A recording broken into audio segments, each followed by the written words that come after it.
जय श्री राम दोस्तों। आज के कहानी को हमसे शेयर की है छत्तीसगढ़ से राजीव भाई ने। तो चलिए कहानी को उनकी दृष्टिभंगी से सुनते हैं। हेलो दोस्तों, मेरा नाम है राजीव। यह घटना मेरे साथ 11 अगस्त 2023 की रात को घटी। अगस्त महीने में पूर्णिमा की रात थी। मुझे वो रात आज भी याद है, क्योंकि उसके बाद से मैंने पूर्णिमा को कभी पहले की तरह नहीं देखा। मैं 2 कस्बों दूर एक छोटे से पारिवारिक समारोह से लौट रहा था। काफ़ी रात हो चुकी थी, शायद रात के 11:30 बजे होंगे, और पूर्णिमा के कारण आकाश असामान्य रूप से चमकदार था। मैं छत्तीसगढ़ के ग्रामीण इलाका में रहता हूँ, इसीलिए उस रात मेरी अधिकांश यात्रा घुमावदार ग्रामीण सड़कों से होकर गुजरी, जो जंगल से घिरी हुई थी। वहाँ कोई स्ट्रीट लाइट नहीं थी, बस मेरी कार की हेडलाइट्स की रोशनी और पेड़ों से छनकराती चांद की चांदी जैसी रोशनी ही थी। घर के लगभग आधे रास्ते में मैं एक तीखे मोड़ पर पहुंचा, जहां से मैं पहले भी दर्जनों बार गुजर चुका था। तभी मैंने उसे देखा। एक आदमी सड़क के किनारे खड़ा था, आधा छाया और आधा चांद की रोशनी में। वो ना तो लिफ्ट मांग रहा था और ना ही हाथ हिला रहा था, बस एकदम मूर्ति की जैसा खड़ा था, सड़क की ओर मुंह किए हुए। जब मैं उसके पास से गुजरा तो उसका सिर मेरी कार के पीछे पीछे घूमता रहा, और पल भर के लिए जब मेरी हेडलाइट उसके चेहरे पर पड़ी तो मैंने उसके चेहरे पर कुछ ऐसा देखा जिससे मेरा पेट में अजीब सी हलचल मच गई। यह गुस्सा या डर से नहीं था, बल्कि यह मेरा जिज्ञासा था, मानो वो मुझे परख रहा हो। मैंने खुद से कहा कि कुछ नहीं होगा, शायद कोई किसान अपनी जमीन की जांच कर रहा होगा या कोई स्थानीय व्यक्ति टहलने निकला होगा। लेकिन लगभग आधी रात को सुनसान जगह पर जिस तरह से वो खड़ा था, यह मुझे ठीक नहीं लगा। मैं गाड़ी चलाता रहा। लगभग 5 मिनट बाद मुझे एहसास हुआ कि शहर से निकलने से पहले मैंने पेट्रोल गैस देखना भूल गया था। मैंने जब नीचे देखा तो पाया कि पेट्रोल लगभग ख़त्म हो चुकी थी। मैंने मन ही मन खुद को गाली दी। यहाँ से घर तक का एकमात्र पेट्रोल पंप आधी रात को बंद हो जाता है, इसलिए मुझे जल्दी करना होगा। मैंने एक मोड़ लिया स्टेशन की ओर जाने के लिए। मैंने एक छोटी सड़क पार की तो भी मेरी हेडलाइट्स ने फिर से आगे कुछ देखा। यह वही आदमी था, बिल्कुल सड़क के किनारे, ठीक उसी मुद्रा में चुपचाप खड़ा था और धीरे धीरे सिर घुमाकर मुझे ही देख रहा था।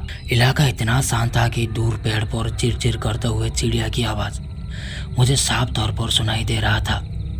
मेरी पकड़ स्टीयरिंग व्हील पर और कस गई। इतने कम समय में वहाँ से यहाँ पैदल पहुँचना किसी के लिए भी नामुमकिन था। मैंने जो शॉर्टकट लिया था वो खेतों और जंगल के बीच से होकर गुजरता था। अगर उसे रास्ता पता भी होता तो भी उसे मुझसे पहले वहां पहुंचने के लिए अंधेरे में दौड़ना पड़ता। मेरा रोंगटे खड़ा हो गए। वो कोई नॉर्मल बात नहीं था। मैंने खुद से फिर कहा कि बस पेट्रोल पंप तक पहुंच जाऊं। जब मैं आखिरकार वहां पहुंचा तो वहां एकदम सन्नाटा था। सड़क के किनारे सिर्फ एक ही कार खड़ी थी, एक पुराने मॉडल सुजुकी ओमिनी, जिस पर आगे की नंबर प्लेट नहीं थी। मैंने इस पर ज़्यादा ध्यान नहीं दिया। मैंने डीजल भरवाने की पैसा दे दिया और वॉशरूम यूज करने के लिए चला गया। और जब मैं वापस आया तो ओमिनी वहाँ से जा चुका था।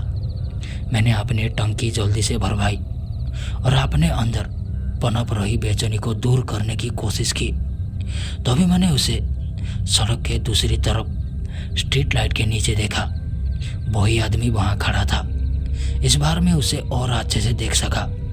वो बहुत लंबा और अधेड़ उम्र का लग रहा था, लगभग 40 साल का एक आदमी, काफ़ी फैलाने कमीज और गहरे रंग की धोती पहने हुए। चांदनी में उसका चेहरा पीला पड़ गया था, और जब तक मैं वहाँ खड़ा रहा उसकी नज़रें मुझसे हटी नहीं। मैं अपनी कार में कूदी और पीछे मुड़े बिना ही चला गया। वहाँ से घर का रास्ता पहले तो कुछ मील तक शांत था। मैं अभी थोड़ा आराम महसूस करने ही वाला था कि मुझे अपने मिरर के शीशों में थोड़ी दूर में एक गाड़ी का हेडलाइट दिखाई दी। पहले तो वे काफ़ी पीछे थी, लेकिन अगले कुछ मिनटों में वे करीब आ गई, बहुत करीब। कार मेरे ही पीछे टिकी रही, हर मोड़ पर मेरा पीछा करती रही, मेरी रफ्तार से चलती रही। मैं गाड़ी रोकना नहीं चाहता था, लेकिन मैं उन्हें सीधे अपने घर तक भी नहीं ले जा सकता था। मैंने एक अलग सा रास्ता ले लिया, ऐसा दिखावा करते हुए कि मैं कहीं और रहती हूँ। उन सुनसान सड़कों से होकर गुजरी जिन्हें मैं अच्छी तरह से जानता था। कार हर मोड़ पर मेरा पीछा करती रही। आखिरकार मुझे एक बंद पार्क की प्रवेश द्वार के पास एक छोटा सा खुला रास्ता दिखाई दिया।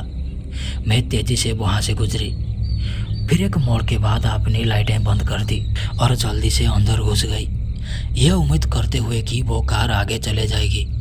मैं चुपचाप इंतजार करती रही। मेरा दिल जोर से धड़क रहा था। चांदनी के बावजूद ज़्यादा पेड़ों की वजह से वहाँ घुप अंधेरा था। लगभग 30 सेकंड के बाद मैंने उस कार को धीरे धीरे गुजरते देखा। उस धुंधली रोशनी में मैं उसे पहचान लिया। वही पुरानी ओमिनी कार था। उसके बाद मैंने वहाँ 5 मिनट और इंतज़ार किया और फिर घर जाने वाला लंबा रास्ता लिया। जब मैं मेन रोड में पहुँचा तब तक लगभग 1 बज चुके थे। मैंने गाड़ी से निकला और वहाँ भी थोड़ी देर बैठा रहा और ध्यान से देखता रहा कि वो गाड़ी कहीं छुपी तो नहीं है। कार के अंदर जाने से पहले अंधेरे पेड़ों की कतार को देखता रहा। अगली सुबह मैंने अपनी कार में लगी सुरक्षा कैमरा को देखा। लगभग 2 बजे कैमरा में एक आदमी की आकृति मेरे घर के सामने सड़क पर धीरे धीरे चलते हुए दिखाई दी। वो मेरे घर के रास्ता के अंत में रुक गया, वहीं खड़ा रहा और लगभग 1 मिनट तक मेरे सामने की दरवाज़ा की ओर देखता रहा। फिर वो जंगल में चला गया। पुलिस उसे कभी नहीं पकड़ पाई। उन्होंने बताया अगस्त पूर्णिमा की रात को उसी आदमी के हुलिये से मिलते जुलते एक आदमी सड़कों और घरों के बाहर घूमने की कुछ और रिपोर्टें मिली थी। मैं अभी कभी कभी उन सड़कों पर गाड़ी चलाता हूँ, लेकिन हर साल जब अगस्त आता है तो मैं ये सुनिश्चित करता हूँ कि चाँद निकलने से पहले मैं घर पहुँच जाऊँ। अगर आप लोग के साथ भी ऐसा कुछ सच्ची घटी हुई कहानी है तो हमारा साथ शेयर कीजिए और हमें सपोर्ट कीजिए।